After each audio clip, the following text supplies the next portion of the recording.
You are listening to the Building a Legacy series on That's What I Call Marketing, a content series with Legacy Communications. Welcome to That's What I Call Marketing, the podcast where you will hear from the leading lights in the marketing world and listen to their unique insights. Don't forget to rate or review the show wherever you are listening or watching. It really helps us reach an engaged community of marketers just like you. On to today's show, and this is episode 3 of our Building a Legacy series. And this is a series between That's What I Call Marketing and Legacy Communications, looking at the evolution of communications, the importance of storytelling, creating a culture of both creativity and effectiveness, and the future trends shaping the industry. The series will be a comprehensive look into the foundations, growth and processes of building and maintaining a legacy in the marketing world. So on to today's episode, and I am joined by an incredible panel, and we are talking all about sports sponsorship. First beside me is Amy O'Shaughnessy. Amy is head of brand at Energia Group. Energia is heavily invested in the world of rugby as the official energy partner of both the Irish Rugby Football Union and Leinster Rugby. Headline sponsor of the Energia All-Ireland League, and with naming rights at Energia Park. Hi Amy. How are you? Beside Amy is Phil Green. Phil is sponsorship manager at PTSB and leading out the bank's sponsorship portfolio, including their flagship sponsorship of the Irish Olympic and Paralympic teams, as well as partnerships like the Ideal Home Show and the Guaranteed Irish. Phil, thanks for being here today. Thanks for having me, Connor.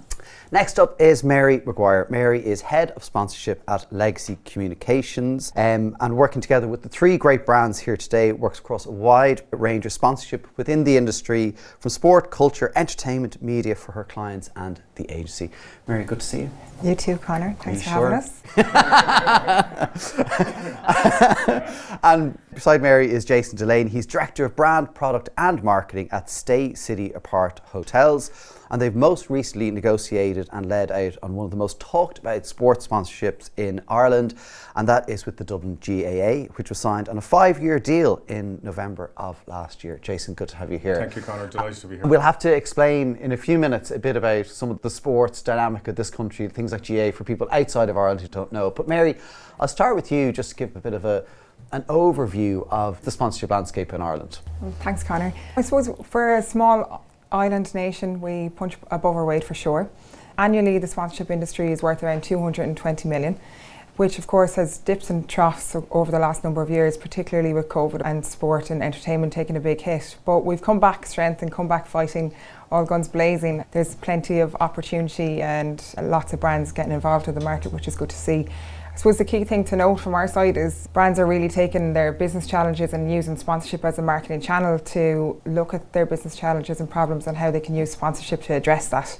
And from our side within Legacy, what I've really noticed is within Legacy we started out as traditionally a PR agency, naturally coming from Bernard's success with Dublin GAA a number of years ago now.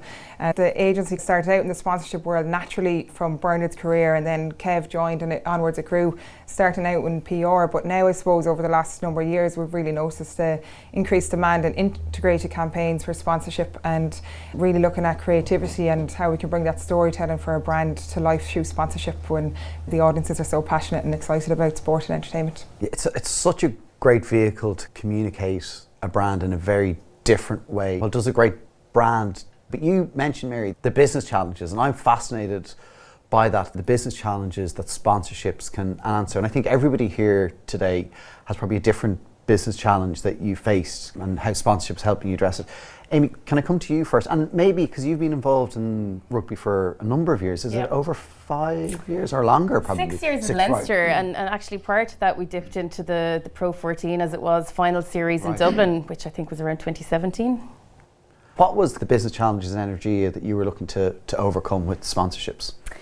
Yeah, so I suppose we still see ourselves a little bit as a challenger brand in the energy market. We have really big, long established competitors. They have decades of brand equity and love and all of that. You have to try and find a way in, and it's always been challenging to do that. As Mary kind of said, the media landscape is changing and the marketing landscape is changing, and we all know the challenges now, even with advertising campaigns and the change in audiences and how they consume, and you don't have that big guaranteed TV audience for advertising that you always had. So look, sport and sponsorship, I think in some ways gives you a little bit of a shortcut, and you can gain this awareness and affinity by association with a sports organisation that people love or that they're very close to. But also we had done a big piece of research around a brand positioning job around 2018, I'd say, and what came out of it was that the one thing we needed to focus on was trust and how we build it. Okay. And so it came off the back of that as well. Yeah, it's just really interesting. I was thinking to the Scott Galloway episode he did with John Evans, talking about just that point about you don't have two channels anymore. And so that idea of putting an ad on and reaching 95% of an audience is just gone. But Phil, from your perspective then, you've done sponsorships before, but obviously then you've gone, let's call it big, on the sponsorship of Team Ireland at the Olympics. Can you tell me what was the business challenge that PTSB were facing? Yeah, so in the early part of 2021, there was a significant piece of work being done to reposition the business. It had been 20 years since we had done so, and we'd obviously come through a great degree of change out the far side of the financial crisis. The rebuilding of trust with our customers had to start with kind of product messaging and marketing for a large part in the period after the financial crash. So when it came to the early part of 2021, we knew it was time to refresh the brand and reposition it and make it modern and fit for purpose. And so while that work was going on, there was a great amount of insights being driven that really what our customers wanted was the technological solutions that a bank needs to have in 2024, but also that human touch and the idea that there was maybe that being lost in the financial services industry. And so humanity became a core tenet of the business repositioning, which eventually last year became Altogether More Human, our new brand promise. But in tandem with that repositioning work, we identified pretty quickly that if we wanted to activate that brand promise and we wanted to demonstrate it to people, that a really effective way of doing that was to appeal to them emotionally through sponsorship. And so the business challenge for us with what eventually became the Team Ireland sponsorship after a really deep market review was the idea that we wanted to leverage and activate our brand promise and show our humanity through sponsorship. So that was the business challenge for us. Okay, great. Jason, from your perspective, what was the business challenge you guys are overcoming? Yeah, for us, Conor, I suppose the Stay City story has been 20 years in the making. It originated back in 2004. We're a proud Irish company, specifically with our roots here in Dublin. Our first ever Stay City apartment was above Claddagh Records in Temple Bar. It was actually a former recording studio called STS Studios. It's where U2 had recorded some tracks. They did the track Desire there in 1988. Oh, wow. So then by 1999 it was converted into an apartment, and Tom Walsh, our CEO, and his wife had lived in that apartment, and then that literally spawned the seeds for the Stay City story to where we sit 20 years later. So we started off with one single apartment. Today we operate 5,300 apartments. Yeah. But I think our business challenge in Ireland, like of all our stocks, so we're across Ireland, the UK and mainland Europe, but in Ireland our operations represent about 20% of what we're doing in Ireland, and specifically in Dublin. So when the Dublin GA opportunity literally landed, it was well documented. Yeah, it was well documented in the media. I call it a UFO, it just appeared and fell out. We looked at it and we thought, well, yeah, why not? It was pretty crazy from there, but we thought that would be a great fit for our brand and to inform people in terms of what it is we do and help educate people with the concept of an apart hotel as well. Yeah. Essentially what it does is it combines hotel standards with apartment living, and long before Airbnb and a few others arrived on the landscape, we were doing this 20 years ago, but just trying to get that message out. So we feel going forward with this 5-year partnership that'll develop, and we feel it'll be a good fit for us. And the longevity of the deal, you've talked about 6+ years. So now you'll see kind of regulations cycle by cycle. Okay. That's exactly, you don't need to tell you, Conor, absolutely, yeah. And Mary, from your perspective then, within Legacy, and, we've had this before where the very different business challenges, the trust of a financial institution to an energy provider are very different, even though the word trust is used. When those kind of briefs are coming in to the agency, how do you start to think about the landscape and what might be good fits? I suppose there's a number of factors at play in terms of trying to find the right sponsorship for people. One thing for sure to take a look at is values, and aligning values between the business and the rights holders, and making sure that it's right for both parties and both sides. A strong partnership, I think one that's actually coming to mind right now in terms of having value on both sides is Dare to Believe, which Phil works on for PTSB through the OFI, and it's a really nice partnership that works on both sides, and recently won at the Federation of Irish Sport Awards and took home gold. But I suppose after values, it's cultural fit, and then looking at working with a brand to look at what business challenges they have and how they can meet those objectives via the rights holder.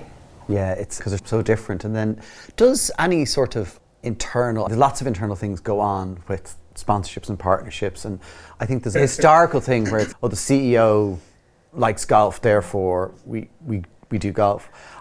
I don't get the sense that that's the case necessarily. There's obviously some nice moments when people get to go to maybe events and matches, but it seems to be like that's shifted. Would I be fair in saying that, or is there a bit of I want to go to the Olympics in Paris, Phil? That's a nice benefit to add in on top, Conor. But no, I think speaking from the PTSB point of view, we're really lucky in some ways that we report into a room. Our exco are bankers and they're accountants, and they look at the bottom line and they care about numbers. They aren't moved by necessarily the fuzzy feeling they get when Rashid Adeleke or Rhys McLennan wins a medal.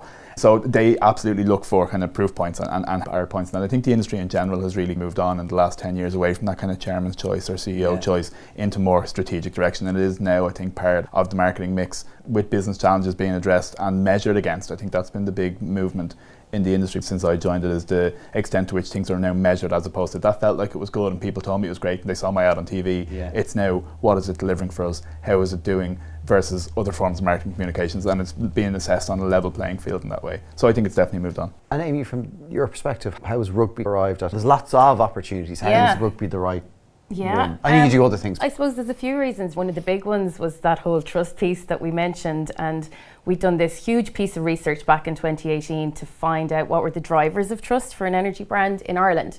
We came out with 3 really clear strategic pillars then that we had to work from. One was scale, one was affinity, and the other one was presence and proximity.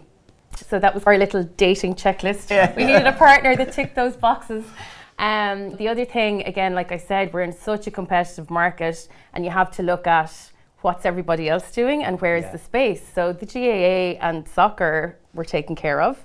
It was a natural choice for us, but also Mary talked about values, your objectives and your target audience, and we had to look really carefully at that. Like the demographic of rugby fans was pretty much a perfect fit for what we were trying to do and the people we were trying to reach.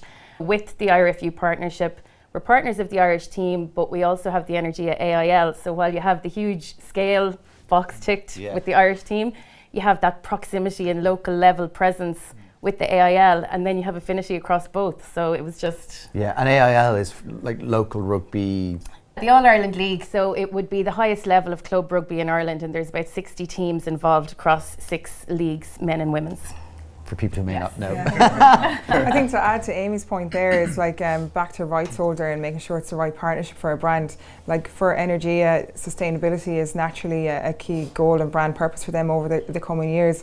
And also within rugby, audiences have identified the appetite for those audiences in sustainability and even like within electric cars and stuff. So there's a natural synergy between the rights holder and the brand, where Energia can provide like electronic car charging spots and also help with their sustainability goals in terms of electricity usage, etc., pitches and locations nationwide. So there's a nice synergy there between two. Jason, I think we'll take a pause actually to just explain to people who are listening or watching that don't know what GAA is. Can you or Mary give a quick description of GAA? Good God, I think Mary might have the A to Z on the GAA.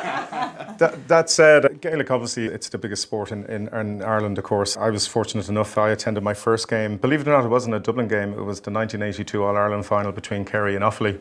Offaly won the game. I think Kerry en route to, I'll be corrected on this now, was either 4 in a row or 5 in a row. But and only scored, 5 in a row, and only stopped them literally in the last. Offaly scored a goal in the last minute of the game. So that was my first rub of the shoulders with Gaelic per se. And then in 1983, All-Ireland final again, I was lucky to get to see the Dubs for the first time.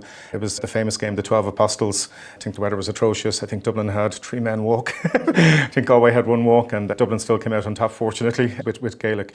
But what appealed to us with this particular sponsorship, and it was a pretty big deal for us, and to be fair to Dublin GA and Tomás Quinn, their commercial director, it was across all 4 codes, and that was important for us because in Stay City, in terms of our ESG strategy and things like that, inclusion is a big deal for us. So the 4 codes were a huge part of that. Yeah, it's been great. I'd be fairly well versed with a lot of the women's football. I've attended a lot since this season and from before, but it's a wonderful opportunity, and we're delighted to have that inclusion piece as well as part of the sponsorship. Yeah, which is an evolution. But Mary, GAA is probably one of the top So it's Gaelic football, hurling. Ladies Gaelic, I suppose, yeah, it has a natural footprint across the whole country with clubs all over Ireland. I suppose me coming from Limerick, growing up in a country parish, your club comes from parish and it's that local community feel, and that's grassroots level throughout the country. There is the national governing body, and I suppose GAA is a little bit different than FAI and rugby, where it all comes under one rights holder, one body. Within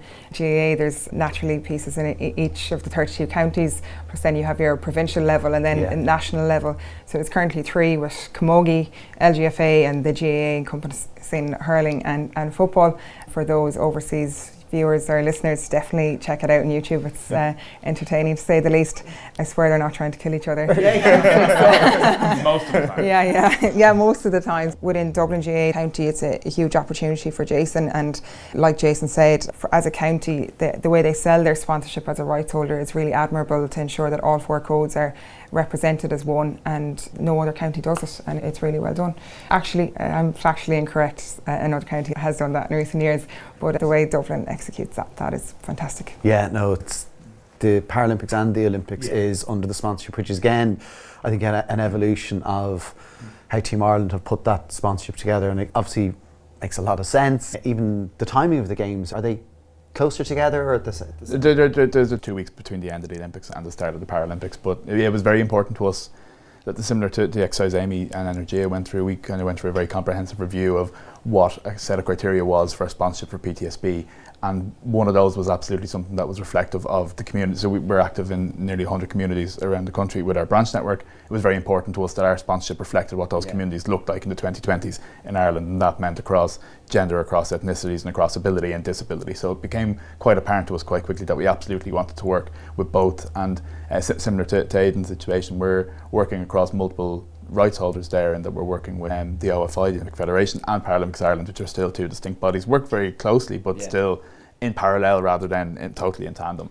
And we were delighted to be the first ever title sponsor to partner with both teams in a single cycle. So it was very important for us to be reflective for our customers and for our colleagues of what the communities look like that they live in. It was fundamental to us, and it's something we've been very happy to bring together and provide equal weighting to.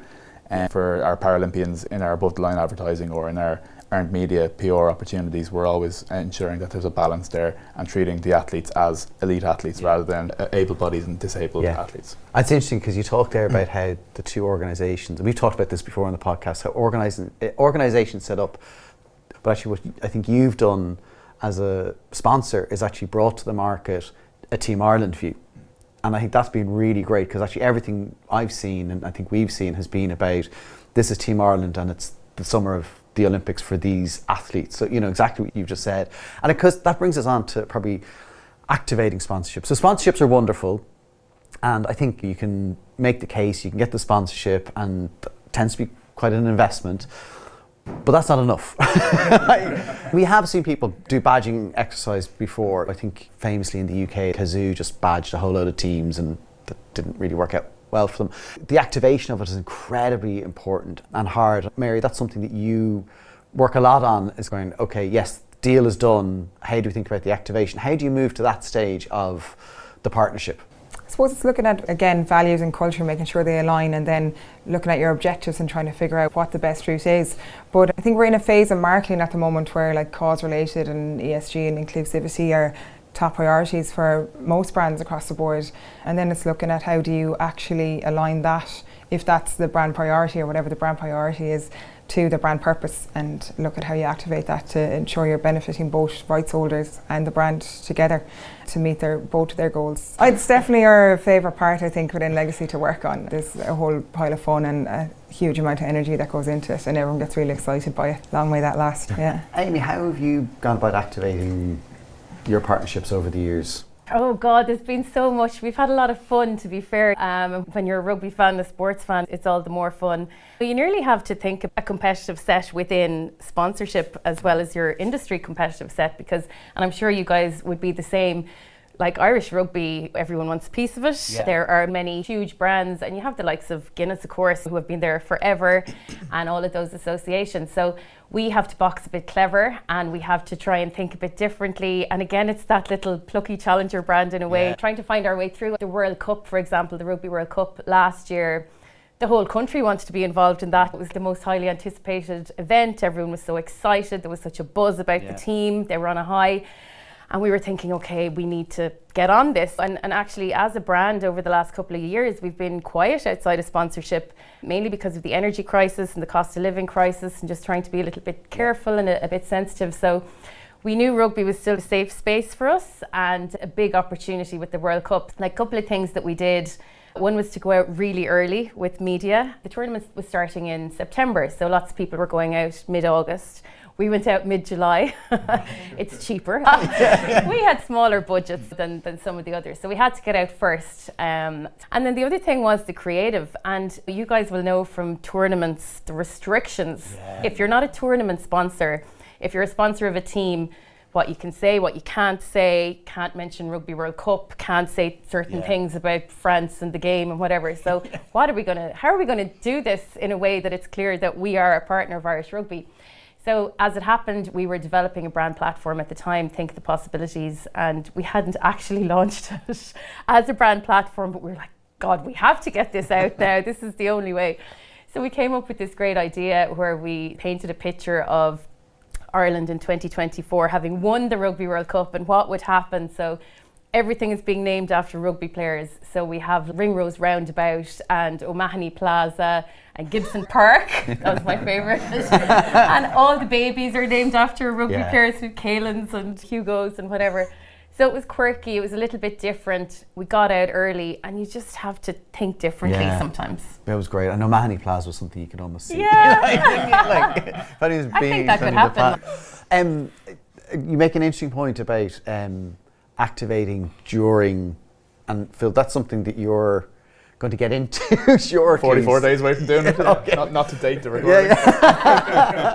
So how are you thinking about two sides of it? One is the pre-activation, and then how are you thinking about activating during the games without saying Paris 2024? Real solidarity with Amy there when she was talking about the restrictions of World Rugby, because we absolutely feel that same challenge when working with the OFI and PI around the international governing bodies. The Olympics and Paralympics are a distinct and different challenge from an annual calendar maybe that you have with rugby or GAA. We were very conscious that we were coming from a base of having not been involved in sports sponsorship since 2006 when we finished our sponsorship with the Irish Rugby team. So we had a lot of credibility and authenticity to build up. And so pre-games and basically up until the beginning of 2024, we were really focused on bringing through, again, that human word back to our kind of that brand promise. We wanted to bring the humanity through grassroots activation. So Mary mentioned the Dare to Believe Schools programme. We also had a pathway programme with Paralympics Ireland called PTSB Next Gen. So we focused really on building credibility in communities and bringing those Olympians and Paralympians to their communities. And then as it came into 2024, we began to think, as Amy mentioned, about getting out early in terms of there's a really competitive space around Olympics and Paralympics, both global and local sponsors. It was very important for us to get out as early as we could with what we hoped to be a compelling concept and campaign above the line. And that's when we were really hoping to drive the broader awareness, consideration and affinity in the broader set, having earned the right and the permission to speak. Because I think sports fans especially, but music fans of the arts, they'll know when something isn't authentic, and we didn't want to just come in with a big splashy TV ad. Exactly. And we didn't want to try and post-fact rationalise it. We wanted to have the work done beforehand. And it lends itself as well, again, with that cycle. There's probably less benefit of being out on TV in February of 2023 when the games aren't until July of 2024. But it worked out really well for us to be able to build the credibility through the grassroots activations. They're the ones actually that resonate with me, bringing Sarah Lavin to 400 Screaming Kids in UL, bringing Aidan Walsh up to a boxing club in Donegal Town and giving the boxing club a new punching bag when they hadn't had the money to do it. It's those activations that really spoke to me. But the in-games piece now, we're aware that's when the broader public will be most engaged. And we know it's really important for us to show up in the right way above the line, and also then bringing them the insights maybe with our athletes below the line when they come home, hopefully with a bit of success, that we're able to say, here's the insight into Reece, the person, as well as the hopeful medalist. Jason, what's it for the GAA? Are there less restrictions for when you're in season, for example, and how are you thinking about the activation of the sponsorship? Yeah, I'm not going to lie here, in an ideal world when AIG vacated the sponsorship, the announcement January of last year, we'd have come into the picture and planned this out properly. But that's an ideal world. But in our world, in the Stay City world, we started our negotiations in October and the deal concluded mid-November. Suffice to say, at Christmas, I slept most of Christmas, by the way, just by the time, because by the time jerseys and announcements and everything, To be fair, working with Mary and the crew at Legacy and the Bram fans as well, it was a big help to us recognising the jigsaw pieces in that landscape to help us just calm ourselves down and understand that landscape a little bit better. So in terms of the activational piece, we did manage to bang heads together early January. Our first phase was, we feel sponsorship is all about sort of the fans and the inclusion of the fans. So we released a piece entitled In Dublin Stay City, which was centred around the fans' match day experience and all that in terms of that fan experience. We thought that was vitally important. We released that 2 or 3 months ago, which was a lovely piece. The second phase to that strategy was the player engagement. At the moment, we wanted to get players from each of the 4 codes. We've done a video series called This Is My Dublin. The first one went out with Orla Nolan just last Friday in terms of the ladies footballers, and there'll be 3 more pieces. I won't reveal the names of the players to spoil the surprise.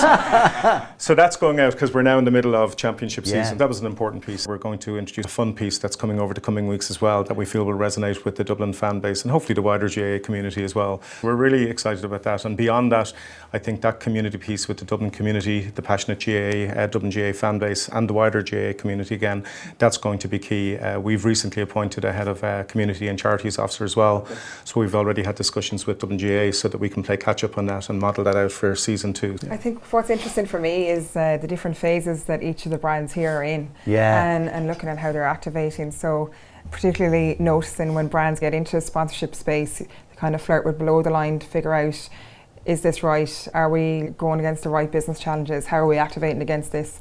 And taking that year 1, year 2 to activate below the line and measure your success before going onwards and above. So looking at what Jason's talking about in infancy of the sponsorship with Dublin GAA versus, I suppose, Amy now with Energia when it's more cemented with rugby, and looking at now going above the line with the Rugby World Cup campaign, and also the support for the women's and men's Six Nations this year was huge. But that takes time to get there as a brand.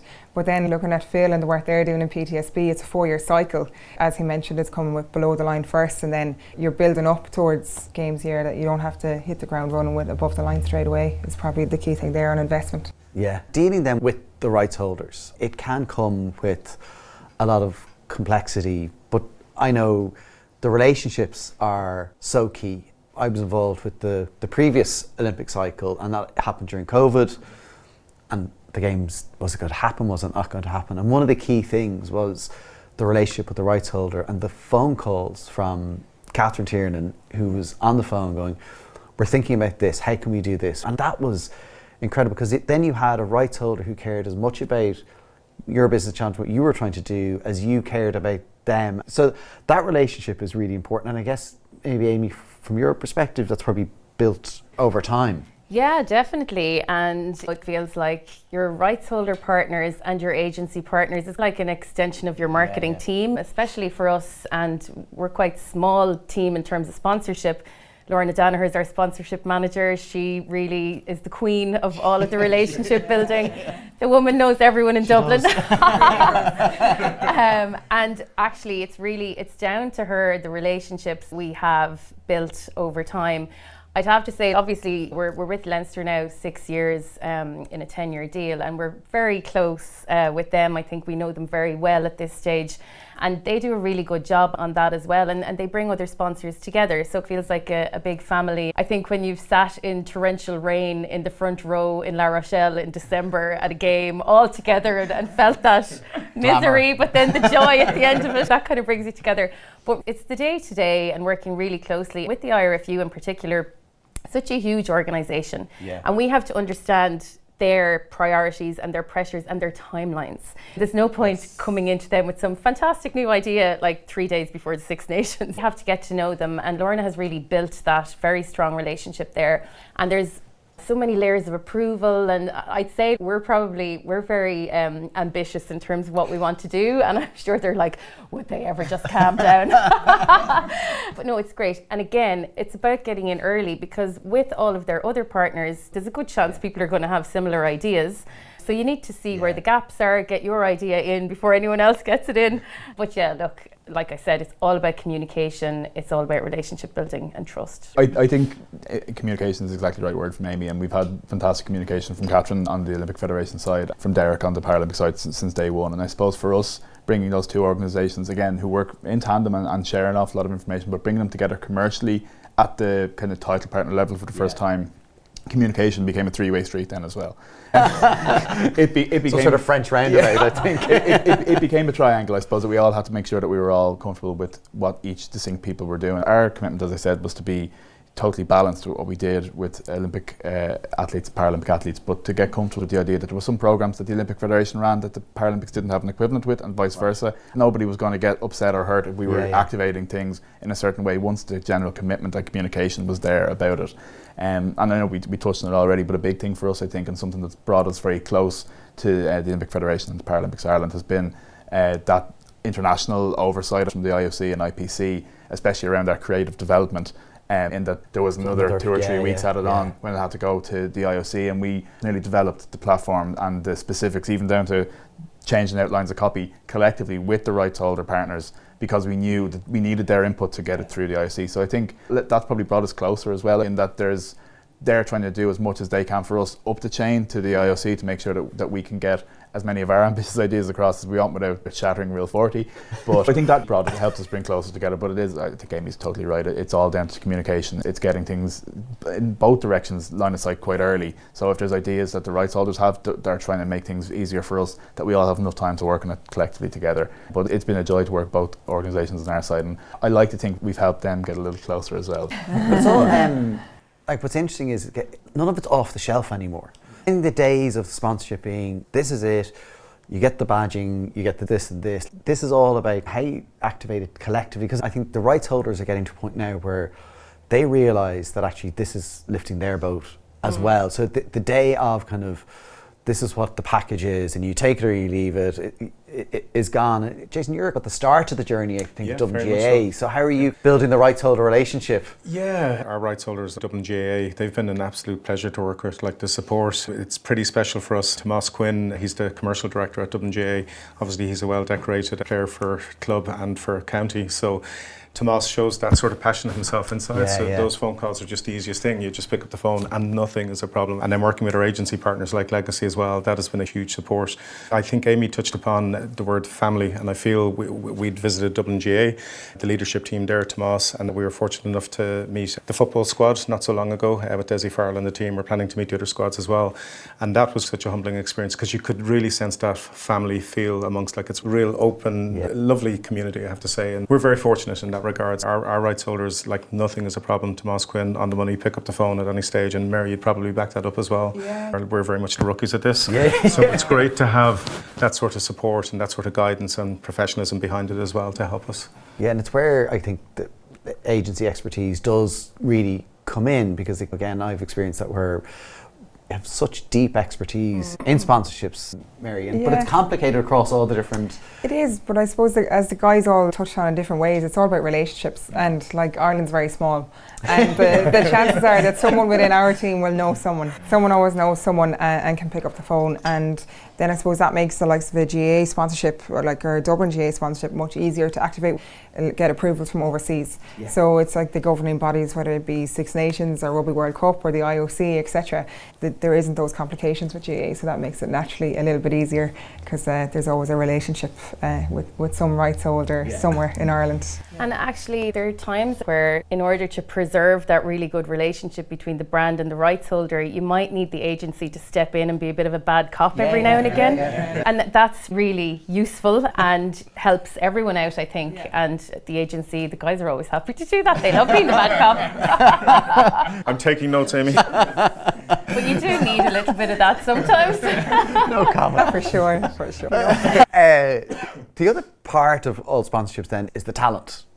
It's probably a terrible word, but the sports stars, the athletes, and how you engage with them and work with them. Bill, I know, again, you're going into the Olympics, and you said you have 11 across the two teams. Can you tell me a bit about how you went up the selection process and then also the working relationship, because they all have agents as well? The majority of them, yes. Which is nice and complicated. Exactly, there's another layer of stakeholder there. So we were very aware in the particular partnership that we signed up with that there was no access to athletes' image rights with the actual deal itself with the OFI and PI, because the nature of that team is slightly different and complicated compared to maybe IRFU or Leinster Rugby, just as an example, or the FAI. So we knew that if we wanted to be able to use the athletes above the line or in any of our marketing communications, we would have to engage with them directly. So we already had that kind of comprehensive list of criteria of what a sponsorship should look like, and so we essentially just applied that back again, we want to work with in terms of athletes. Now there's a layer, of course, on top of potential success or past performance, size of social media audience as well, but really it was those values and what they represented. We absolutely wanted to work with great athletes, but because of the message we were trying to deliver, we wanted to work with really sound humans. We wanted to work with nice people, but good humans. That was really foundational for us. So it's helpful that they just happen to be among the best in the world at the thing that they do. That's great, but it was applying the criteria that we set against the sponsorship, because really those athletes are just the ultimate expression of the partnership, and they are Team Ireland, is the people who wear the singlet or the swim cap or whatever it is.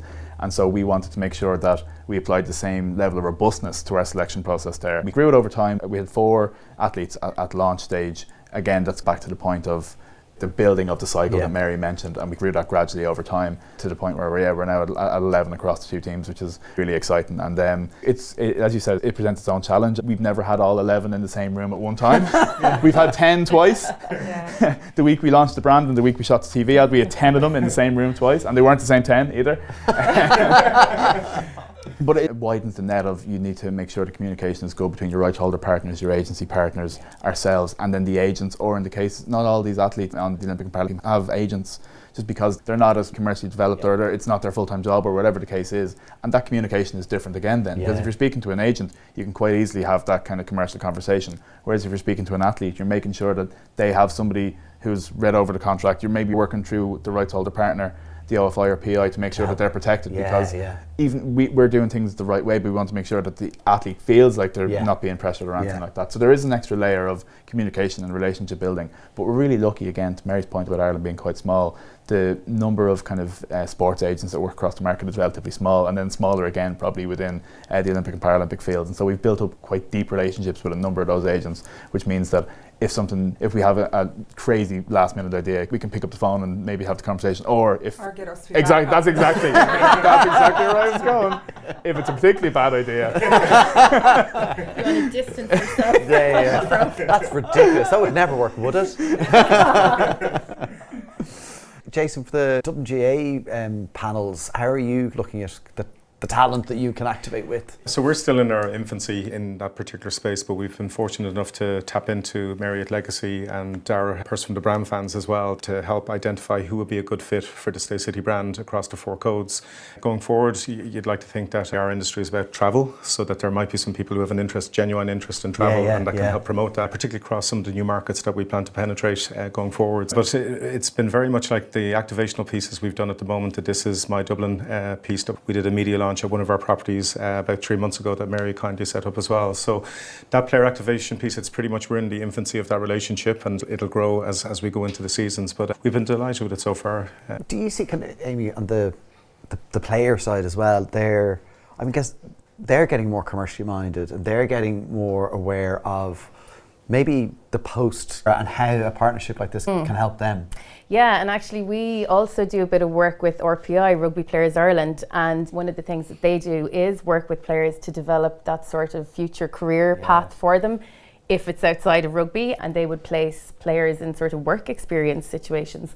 Have Hugo Keenan as our main brand ambassador, and he is absolutely fantastic, and he definitely has that kind of commercial intuition. So he doesn't just show up when he's asked to show up for a photo or for an ad or whatever we're doing. He has been proactive in coming to us to say, would you be interested if I wrote you a little bit of a journal of our tour of New Zealand? And we're like, yes, please, give it to us. Hugo Keenan, everyone. Actually, no one wants him. On to the Olympics. But it's funny as well that we call them talent, because obviously they are amazing sports talent. They're not actors, and you can't expect them to come into a TV ad, for example, and act for 10 seconds. And I think we've made that mistake before. It's a cameo, and it's great to be able to get a little cameo, and it definitely lifts it and it gives you the sponsorship awareness and all of that. But I think what we've learned is the best ways to leverage ambassadors might be, for example, through PR. If there's some big story coming up in rugby, that we try and get access to them around that time. And we've worked with a real variety of people as well. We've worked with a lot of the female players. Like this year we've had Brittany Hogan and Linda Dugang in particular. And like what we've noticed as well is, I think with the female players, They haven't quite got the level of that history of big brands coming and working with them a lot. It's obviously starting and it's building over the last couple of years, and it's brilliant to see. But there's still the little difference there where they just appreciate it so much and they work really hard. They've been brilliant for us.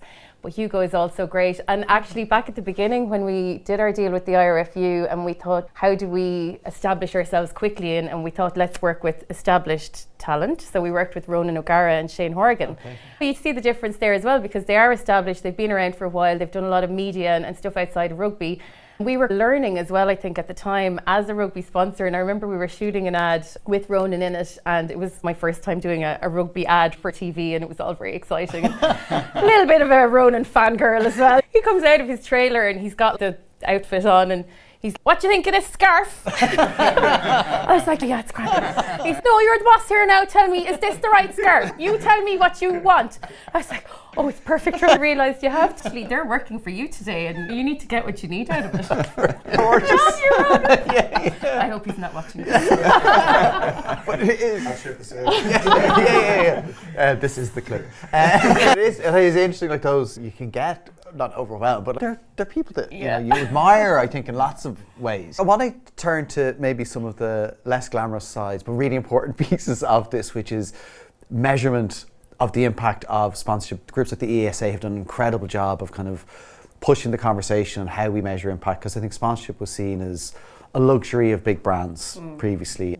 3 reasonably big brands here, but I don't think it has to be. I've seen smaller brands do great sponsorship, but how you measure the impact of it is something that people want to know and want to think about. And without getting into specific data points, Amy, how are you measuring the impact of your sponsorships? So we have a fairly solid set of measures, I suppose, that we worked out early on, working with Legacy, working with Dara as well, and the brand fans to establish a really good, and really, as we know, sponsorship is top of funnel stuff when it comes to marketing, and it's all about the affinity and the brand metrics. We have a brand tracker that we've been running for about 10 years fairly regularly, and we have all of our brand imagery statements that we check, and then we cut that by those aware of the partnership. Then you come out with lovely little insights like those aware of the partnership are twice as likely to think that we are a leader in renewable energy or whatever it is.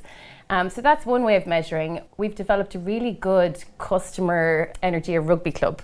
So people subscribe to an e-zine and they get the sort of exclusive access to tickets or Hugo's content in New Zealand and all that sort of stuff, invited to events, and there could be really big pieces like mascot opportunities, and we've done a really big piece of research around that group, and they are like twice as likely to drive an electric vehicle, they're twice as likely to have solar panels on their roof. They are high value customers, and we can really see that association and the connection, and that rugby fans are a really good target for us. It's also really good on the employee engagement side. We have an Energia Group rugby club internally where we do ticket giveaways and things like that. People do love it. Overall, I think for us, like I said earlier, it kept the brand alive a little bit during the energy crisis as well, which kind of kept all of our metrics ticking along in a time where they would have been decimated. Yeah, and Phil, how are you going about your measurement of the partnership? Yeah, as I mentioned earlier, we're reporting back into a room full of bankers, so we better make sure we're coming correct. We're not messing around. Much in the same way as Amy, we're measuring very heavily on our brand metrics. And as I said, the business challenge at the start that we identified for sponsorship was that activation and elevation of our new brand promise. And so from the launch of that brand promise and beforehand in our brand tracker, we've integrated the sponsorship questions much in the same way that Amy has done, and we're seeing really good uplifts in our kind of brand awareness, which is amazing considering we've had a pretty heavyweight brand campaign on its own, but among people aware of the sponsorship, we're seeing a further boost there, which is amazing. And the consideration and affinity numbers are moving quite nicely as well, which is really what you're hoping to shift with sponsorship, and that emotional resonance and that mental availability that it drives. Key for us, similar to Amy, is that employee engagement. We've got nearly 3,500 staff across the country, and that's a really important cohort for us. First of all, as advocates for the sponsorship, when people walk into a branch on a Tuesday morning and they're talking to somebody behind the desk, if that person passionately cares about sponsorship, that's great for us because that's a free channel of promotion. But also in terms of how they feel about PTSB as a company, and so we've applied the same level of robustness to our colleague tracking as we have done to our customer tracking, and that's really important to us. So we're seeing really strong figures of increasing levels of pride for working for PTSB as a result of the sponsorship, which is amazing.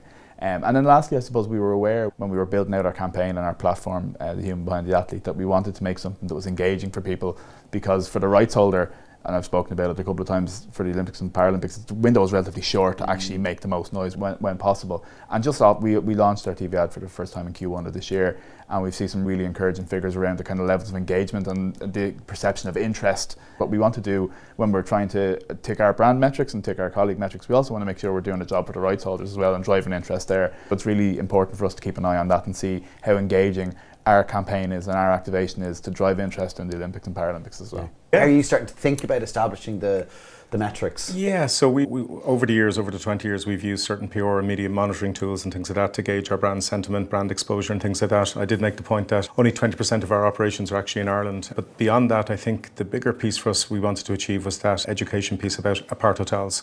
Because that concept, we're very much seen as a bit of a disruptor in terms of the hotel accommodation sort of sector, that we offer a little bit more than a standard hotel room, and it's trying to educate that piece out so that people understand it. But typically, like, our brand awareness is going to be a big piece. The brand sentiment is another one. The overall sponsorship and the activation piece as well. And I think the big attraction with that for us will be the whole local community piece in Dublin as well. And I'm really excited about what's to come out of that. I think that's going to be a pretty big piece for us as well. I think Philip mentioned about that employee engagement piece, and Amy had mentioned it as well. That's like when this sponsorship was announced, you could just sense it the next day. We had hoped the story wouldn't break until the launch that day. It got out, I think, at midnight just before, but a lot of people were asleep in their beds, didn't know. I was the first one in the car and trying to get to the office and saying, my God, but half of them mustn't have had their caffeine injections. They didn't hear it. So then I took to the floor to let them all know. But the buzz and that sense, that real sense of like energy and excitement, it was overwhelming. And that piece as well, the employee engagement piece going forward, we put out a lot of tickets as well, internally as well. It's just people that are trying to, we have a lot of staff who work for us from overseas. They would never have known what the GA is. They've been going to the games, and they come back and they go, my God, the Brazilians thought there was just football in the world. Next thing they see, these ladies with the sticks to camogie, and they go, this is great crack. So it's fantastic from that side of it. We'll have our metrics out pretty much at the end of championship season, and that'll be good learning curves to take us into year 2 and beyond. Go on. Sorry, I think the guys all mentioned like brand trackers built on association, awareness, affinity, etc. But I think the key thing with sponsorship is that the door is already half open with your target audience, because people are so passionate about sport or entertainment or whatever you're sponsoring that they have an appetite to engage with it already. So it's how you use that emotion that they're feeling to build on that connection, gain some resonance with the brand. One, I'm bringing it back to the client now, but one we did last year was with Leia Healthcare, and they sponsored Johnny Sexton around the Rugby World Cup, and the challenge was meeting the piece that we didn't sponsor Rugby World Cup, Leia don't sponsor the IRFU, and it's how we build association with Johnny Sexton as a brand ambassador for Leia Healthcare. And we did it through a content series that went out on social and digital platforms over a number of weeks throughout the Rugby World Cup. As it went out over that, and like to see the awareness scores and the measurement off the back of that was absolutely incredible. It was worth it, you know. Just different routes in. It opens up a whole different way of communicating, and again, we've talked about the trust element and just how it can humanise a brand with the swag as well. Looks Just great. say that again for my CEO. I had to convince him to go. We have it in my house. Yeah, we do. Amy, I'm impressed. But to that point of kind of making the case to the C-suite around, as Johnny Cal said to me, it's not an amorphous blob. The C-suite, they're individuals, they're people. But for people listening, watching this, like, I'm passionate about sponsorship. It doesn't have to be sports, it can be arts, entertainment, whatever it is. How do you go about starting the conversation? Amy, what would your advice be to people? I suppose it's touching on some of the things we've discussed already, the impact it can have, and case studies are really good, and they're brilliant resources to have. So agencies like Legacy, ESA, the European Sponsorship Association, recently launched ESSA Ireland, and their website has loads of great case studies and resources. The likes of Sport for Business run great events where you get showcases of what others have done, and also you can get ideas for new, smaller rights holders coming through. But it's all about data, and you're talking to your room full of bankers and accountants. I think we all have that, where you just have to make a business case. It's as simple as that. But I think we've come to the stage now where evaluation has gotten so much better. You can see a really clear ROI based on all your metrics. And you can really build a case. But look, you have to have the numbers. If the numbers don't stack up, if it doesn't align to your objectives, your values, it has to. And it's a great point that there's lots of other evidence out there, and even people reaching out to others in sponsorship in organisations. Like, I'm sure if somebody dropped you a note and said, I'm in a small organisation, I'm trying to figure this out, you'd happily talk to them without getting into any confidential information. And Have you any other thoughts about C-suite conversation? Yeah, big thing for me, I think, and I completely agree with Amy, it's nailing that business challenge when you're identifying what sponsorship doesn't do as well. It's doing the job that it's supposed to do, and also just making sure, especially for a C-suite audience who aren't as in the weeds on marketing communications and the marketing mix, nailing what sponsorship isn't as strong at, because it's not all things to all people, which is absolutely fine, but it's making the strong case while still not cannibalizing TV advertising or direct response or whatever else is in the marketing mix. It's making sure that people are aware of its limitations, its absolute strengths, but that it's not going to do absolutely everything. It's not going to, in our case, help us necessarily drive up massive amounts of quotes for mortgages, or it's not going to not going to help switchers in Amy's case, or whatever the situation is, that, or at least directly. It's nailing what the remits of its job are, and making sure people are aware that anything else sits outside that and is part of a marketing mix as opposed to a panacea. Exactly. It's not like we were doing, and again, probably for you, Jason, it's not like this is the thing we're going to do that's going to do everything. It's a thing to, as we talked about earlier on, address a business challenge. Yeah, I think most of our C-suite team are asleep in their beds, and by the time they woke up and this thing broke, we said, hey, guess what, we're going to be, but no, that's not true, guys. No, I suppose Stay City, like the company, I've been there 20 years, it's quite nimble, so in terms of that whole red tape bureaucracy thing where it goes layers upon layers and you're waiting and you're waiting and you're waiting, we knew that this opportunity had to be acted upon fairly quickly, and to be fair to the team, they knew that too. This opportunity was too good to pass up. It doesn't come along every day. And to be fair, we were all aligned with the business objectives and what we had hoped to achieve out of the Dublin GA sponsorship over the coming years. So we were very fortunate in that regard. We did have a few people who weren't dubs. No, anyone from Cork was never happening. Exactly. But to be fair to the team, it was great when we had that alignment, because at the speed of which that deal was executed, we all needed to be aligned together and bring our A game into it as well to support. No, that's been one of the good learnings in that exercise as well, and I think we can all celebrate that internally, and we just got to execute it now. Yeah, exactly. Listen, thank you so much for joining me today. Fantastic to chat to you about it. It's such a wonderful space and such a wonderful opportunity for brands to be able to tell a different story in a different way. I think hopefully people listening and watching today take away nuggets of information that help them think about the role of sponsorship, because there are lots of examples of smaller sponsorships, and sometimes getting in early with something as well can be really interesting. That is it for this episode of That's What I Call Marketing and our Building a Legacy series. You can see the first two episodes. The first one was with Kevin and Bernard talking about building an agency, and then we had our second episode with Claire, Aidan and Mihal about creativity matters. So they are all available to go back and watch. Thank you so much for joining Amy, Phil, Mary, Jason. Thank you so much for your time today. That's it from this episode of That's What I Call Marketing. Thanks for tuning in.